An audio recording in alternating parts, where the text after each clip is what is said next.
자, 제한 물권이 아닌 거, 지역권. 그쵸? 소유권은 내가 들고 있는 거예요. 나머지 지역, 저상, 그 어떤 권리를 제한하는 거잖아요. 근데 소유권은 내가 그냥 보유하는 거니까. 이게 3번. 이거 잘 나와요. 외우셔야 돼요.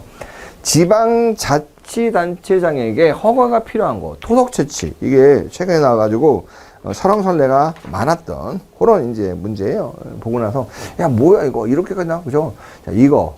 허가가 필요한 거는 토속채취.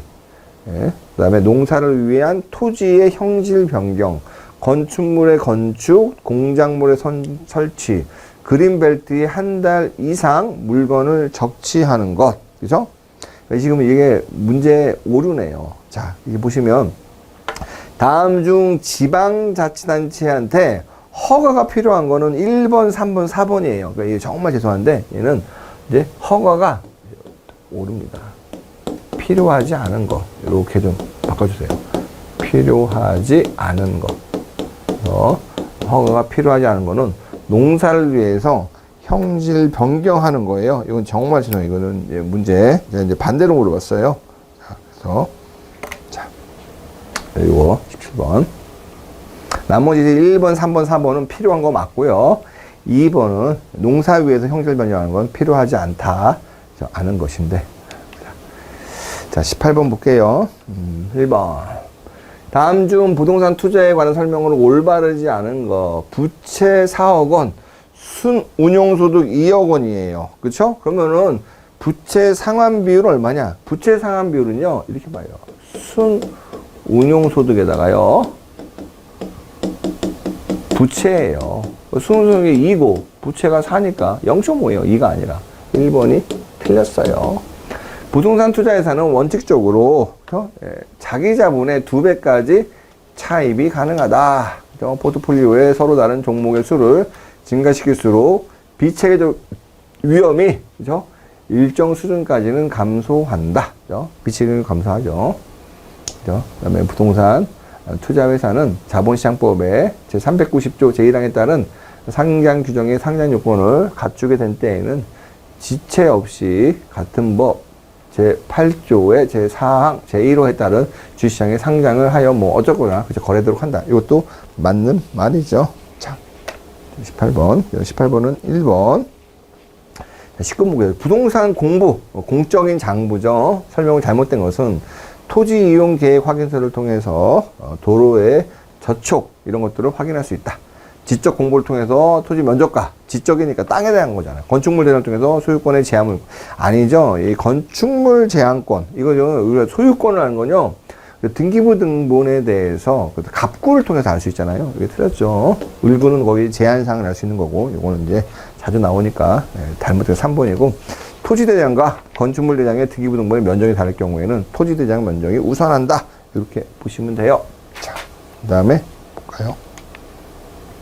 PF 안정성 확보 수단으로 부동산 담보신탁과 저당제도. 그러니까 저당제도는 내가 쉽게 말하면 저당권을 맡는 거고, 담보신탁은 이거를 신탁회사에 맡기는 거예요. 우리가 굉장히 이게 자주 나오는 건데, 비교 문제로 담보신탁이 훨씬 더 유리하죠.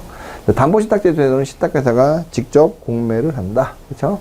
담보물은 신탁회사가 관리한다. 신탁보수 비용이 발생하여 물론 발생은 해요. 근데 부동산 담보 신탁이 저당권보다 통상적으로 저당권이 더 비용이 많이 발생해요. 한 번에 틀렸죠? 틀린 말이에요. 자, 후순위 거래선적을 배제할 수 있죠. 저당권보다 담보 가치 유지할 때 좀 더 유리하다. 이렇게 볼 수 있습니다. 자, 그 다음에 21번 볼까요?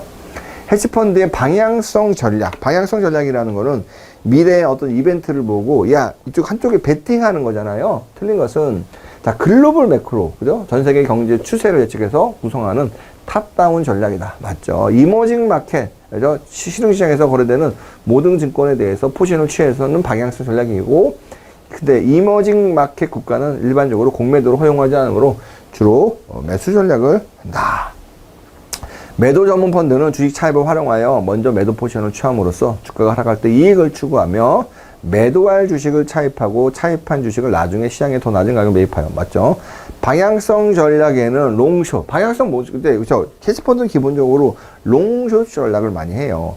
한쪽에 몰빵 맞잖아요. 그죠? 우리가 합병 차익 거래 같은 경우에도 쉽게 보면 방향성 전략이잖아요. 그죠? 고평가 저평가를 이용해가지고, 그래서 롱숏도 쓸 수 있다. 틀린 건 4번이에요. 방향성에는 쓰지 않는 게 아니라 방향성에도 당연히 쓴다라고 보시면 돼요. 자, CDO에 해당하는 거는 볼까요? 기초자산의 수익률과 유동화증권 수익률 차이 발생하는 차익을 취하려고, 차익이 영어로 뭐예요? 아비트라지예요. 차익거래. 그죠? SPC는 시용도가 높은 선순위 CDO 트렌치를 발행함으로써 낮은 이자. 이게 누구냐? 얘 아비트라지 CDO를 얘기하는 거예요. 이거 외우실 수밖에, 이거는 외우세요. 이거 개념적으로 이해하기에는, 물론 이해하면 훨씬 좋죠.